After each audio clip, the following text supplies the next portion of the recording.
Sir ನಮಸ್ಕಾರ. ನಮಸ್ಕಾರ.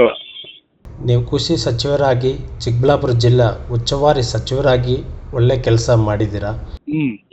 ಗೌರಿಬಿದನೂರು ಶಾಸಕರಾಗಿ ಅಭಿವೃದ್ಧಿನೂ ಮಾಡಿದ್ದೀರಾ.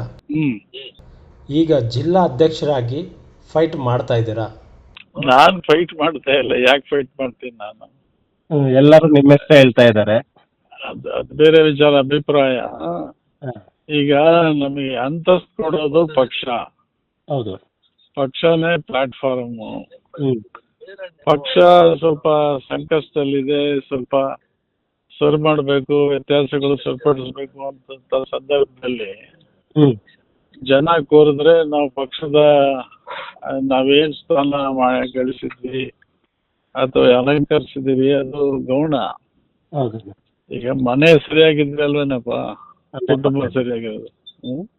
ಈಗ ಅದಕ್ಕೆ ಈಗ ನಾವೇನ್ ದೊಡ್ಡದೇನು ಸಾಧನೆ ಮಾಡ್ತೀವಿ ಅಂತಲ್ಲ, ಅಟ್ಲೀಸ್ಟ್ ಸ್ವಲ್ಪ ಈ ಗುಂಪುಗಾರಿಕೆ ಇದನ್ನೆಲ್ಲ ಸ್ವಲ್ಪ ಶಮನ ಮಾಡೋದಕ್ಕೆ ಕೂತ್ಕೊಂಡು ಪ್ರತಿ ತಾಲೂಕಲ್ಲಿ ಪಕ್ಷನ ಸಂಘಟನೆ ಮಾಡ್ಬೋದು ಅಂತ ಒಂದು ಅನುಭವದ ಹಿನ್ನೆಲೆಯಲ್ಲಿ ಸಲಹೆ ಕೊಟ್ಟಿದ್ರು. ಅದಕ್ಕೆ ನಾನು ಪಕ್ಷದ ಹಿತದೃಷ್ಟಿಯಿಂದ ಅದನ್ನ ಆಗ್ಬೋದು ಅಂತ ಹೇಳಿದ್ದೀನಿ. ಅದಕ್ಕೆ ಪ್ರಶ್ನೆ ಬರೋದಿಲ್ಲ. ಈಗಾಗಲೇ ಚಿಕ್ಕಬಳ್ಳಾಪುರದ 2 ಬಣ್ಣಗಳಿದೆ, ಇದ್ರ ಬಗ್ಗೆ ಏನು ಹೇಳ್ತೀರಾ ಸರ್? ಅಲ್ಲ, ಬಣ ಆಗಲ್ಲ, ನಾವು ಅದನ್ನೇ ಈಗ ಶಮನ ಮಾಡಬೇಕು. ಬಣ ಅಂತ ಇದ್ದೇ ಇರ್ತದೆ ಎಲ್ಲ ಪೊಲಿಟಿಕಲಿ. ಬಿಜೆಪಿಯಲ್ಲಿ ಇಲ್ವಾ? ಬಿಜೆಪಿಯಲ್ಲಿ ಇವತ್ತಿನವರೆಗೂ ರಾಜ್ಯಾಧ್ಯಕ್ಷರು ಮಾಡಕ್ ಆಗಿಲ್ಲ. ಈ ತರ ಇರ್ತವೆ ಸಮಸ್ಯೆಗಳು. ಅಲ್ಲಿ ಗುಂಪುಗಾರಿಕೆ ಇಲ್ವಾ? ಅಥವಾ ನಮ್ಮ ಜಿಲ್ಲೆಯಲ್ಲಿ ಗುಂಪುಗಳಿಲ್ವಾ? ಇದ್ದೇ ಇರ್ತವೆ. ರಾಜಕಾರಣ ಆದ್ಮೇಲೆ ಭಿನ್ನಾಭಿಪ್ರಾಯಗಳು, ವ್ಯತ್ಯಾಸಗಳು, ಬಣಗಳು ಇದ್ದೇ ಇರ್ತವೆ.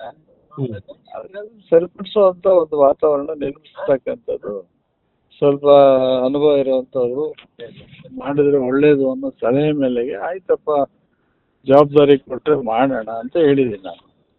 ಮತ್ತೆ ಇನ್ನೊಂದು ಆರೋಪ ಇದೆ ನಿಮ್ಮ ಮೇಲೆ. ಕೆಲವರು ಹೇಳ್ತಾ ಇದ್ದಾರೆ 2028 ಎಲೆಕ್ಷನಲ್ಲಿ ನೀವು ಕಾಂಗ್ರೆಸ್ ಸೀಟ್ ಸಿಕ್ಕಲ್ಲ ಅನ್ನೋ ಭಯದಿಂದನೇ ಜಿಲ್ಲಾಧ್ಯಕ್ಷರಿಗೋಸ್ಕರ ನೀವು ಪ್ರಯತ್ನ ಪಡ್ತಾ ಇದ್ದೀರಾ, ಫೈಟ್ ಮಾಡ್ತಾ ಇದ್ದೀರಾ? ನಾನೇನು ಫೈಟ್ ಮಾಡ್ತಾ ಇಲ್ಲ. ಅಲ್ಲಲ್ಲ, ಆಚೆ ಕಡೆ ಮಾಹಿತಿ ಏನಂದ್ರೆ ನೀವು ಮತ್ತೆ ರಾಜಕೀಯನ ಇಟ್ಕೊಂಡ್ರೇನೆ ನಿಮ್ಗೆ ಮುಂದಿನ ಚುನಾವಣೆಯಲ್ಲಿ ಸೀಟ್ ಸಿಕ್ಕುತ್ತೆ, ಇಲ್ಲಾಂದ್ರೆ ಬೇರೆಯವ್ರಿಗೆ ಹೋಗುತ್ತೆ ಅನ್ನೋ ಒಂದಕ್ಕೋಸ್ಕರ ನೀವು ಇದೆಲ್ಲ ಟ್ರೈ ಮಾಡ್ತಾ ಇದ್ರ ಅಂತ ಒಂದು ಆರೋಪ ಇದೆ. ಇಲ್ಲ, ಕಾಂಗ್ರೆಸ್ ಅಲ್ಲಿ ಸೀಟು ಯಾರು ತಪ್ಸಕ್ ಆಗಲ್ಲ. ನನಗೆ ನಮ್ಮಂತ ಸೀನಿಯರ್ಸ್ಗೆ ಯಾರು ತಪ್ಪಿಸ್ಬೇಕು ಅಂದ್ರೆ ಅಲ್ಲಿ ತಪ್ಸಕ್ ಆಗಲ್ಲ. ಅದು ಎರಡನೇ ಮಾತದು, ಸಾಧ್ಯನೇ ಇಲ್ಲ. ಅದಕ್ಕೂ ಇದಕ್ಕೆ ಸಂಬಂಧನೇ ಇಲ್ಲ. ಪಕ್ಷ ಸರಿ ಇರ್ಬೇಕು. ಕಷ್ಟದಲ್ಲೆಲ್ಲ ಕಟ್ಟಿದೀವಿ. ಸ್ವಲ್ಪ ವ್ಯತ್ಯಾಸಗಳಿದ್ದಾಗ ಸ್ವಲ್ಪ ಈಗೇನೋ ಹಳ್ಳಿಯಲ್ಲಿ ಜಗಳ ಆಗುತ್ತಪ್ಪ, 2 ಗುಂಪುಗಳ ನಡುವೆ ಯಾವ ದೊಡ್ಡ ಮನುಷ್ಯರು ಕೂತ್ಕೊಂಡು ಬಗೆಹರಿಸಿದ್ರೆ ಬಗೆಹರಿತದಲ್ವಾ? ಆತರ ವ್ಯತ್ಯಾಸ ಇದ್ದಾಗ ಪಕ್ಷದ ಹಿತದೃಷ್ಟಿಯಿಂದ ಈಗ ಲೋಕಲ್ ಬಾಡಿ ಎಲೆಕ್ಷನ್ಸ್ ಬರ್ತವೆ, ಗ್ರಾಮ ಪಂಚಾಯತ್ ಸಮಸ್ಯೆ ಆಗಲ್ಲ, ಅಲ್ಲೆಲ್ಲ ಮಾಡ್ಕೋತಾರೆ. ಈ ಪಾರ್ಟಿ ಎಲೆಕ್ಷನ್ಸ್ ಬರ್ತವೆ, ಅಲ್ಲಿ ನಾಳೆ ಸೆಲೆಕ್ಷನ್ಸ್ ಅಲ್ಲಿ ಮತ್ತೊಂದರಲ್ಲಿ ಭಿನ್ನಾಭಿಪ್ರಾಯಗಳು, ವ್ಯತ್ಯಾಸಗಳು ಬರ್ಬೋದು. ಕೂತು ಬಗೆಹರಿಸಿ ಸಾಮರಸ್ಯವಾಗಿ ನಡೆಸ್ಕೊಂಡು ಹೋದ್ರೆ ಅದು ನಾಳೆ ಪಕ್ಷದ ಮೇಲೆ ಒಳ್ಳೆ ಪರಿಣಾಮ ಬೀರುತ್ತೆ. ಇವೆಲ್ಲ ಮಾಡ್ಬೇಕಲ್ಲ. ಸೊ ಅದಕ್ಕೆ ಜನ ಸ್ವಲ್ಪ ಇಂಪಾರ್ಟೆಂಟ್ ಲೀಡರ್ಸ್ ಎಲ್ಲ ಹೇಳಿದಕ್ಕೆ ಆಯ್ತು ಅಂತ ಒಪಿನಿಯನ್ ಕೊಟ್ಟಿದ್ದಾರೆ. ನೋಡೋಣ, ಈಗ ಹೈಕಮಾಂಡ್ ಮತ್ತೆ ಅಷ್ಟಕ್ಕೆ ನಿಲ್ಲಲ್ಲ. ಅವರು ಮತ್ತೆ ಪಾರ್ಟಿ ಪ್ರೆಸಿಡೆಂಟ್ ಏನ್ ಹೇಳ್ತಾರೆ, AICC ಅವ್ರು ಏನ್ ಹೇಳ್ತಾರೆ, ನೋಡೋಣ. ಮೊನ್ನೆ ರಾಜ್ಯಾಧ್ಯಕ್ಷರು ಬೇರೆ ಬಂದಿದ್ರಲ್ಲ ಚಿಕ್ಕಬಳ್ಳಾಪುರ್ಗೆ, ನೀವೇನಾದ್ರು ಮಾತುಕತೆ ಮಾಡಿದಿರಣ್ಣ ಅವ್ರ ಹತ್ರ? ಇಲ್ಲ, ನನಗೆ ಗೊತ್ತೂ ಇಲ್ಲ. ನಾನು ಪತ್ರಿಕೆಯಲ್ಲಿ ಓದ್ತೀವಿ ಬೆಳಿಗ್ಗೆ. ಅವ್ರದ್ದೇನೋ ಅವರು ನಾಗರಾಜ್ಗೇನೋ ಆರೋಗ್ಯ ಸರಿ ಇಲ್ಲ ಅಂತೇನೋ ನೋಡಕ್ ಬಂದಿದ್ರು ಅಂತ ಹೇಳಿದ್ದಾರೆ. ಅದು ಯಾವ್ದು ಅದಕ್ಕೇನು ಬೇರೆ ಬಣ್ಣ ಕಟ್ಟೋದು ಬೇಡ. ವೈಯಕ್ತಿಕವಾಗಿ ಬಂದಿದ್ದಾರೆ, ರಾಜಕೀಯವಾಗಿ ಏನು ಬಂದಿಲ್ಲ.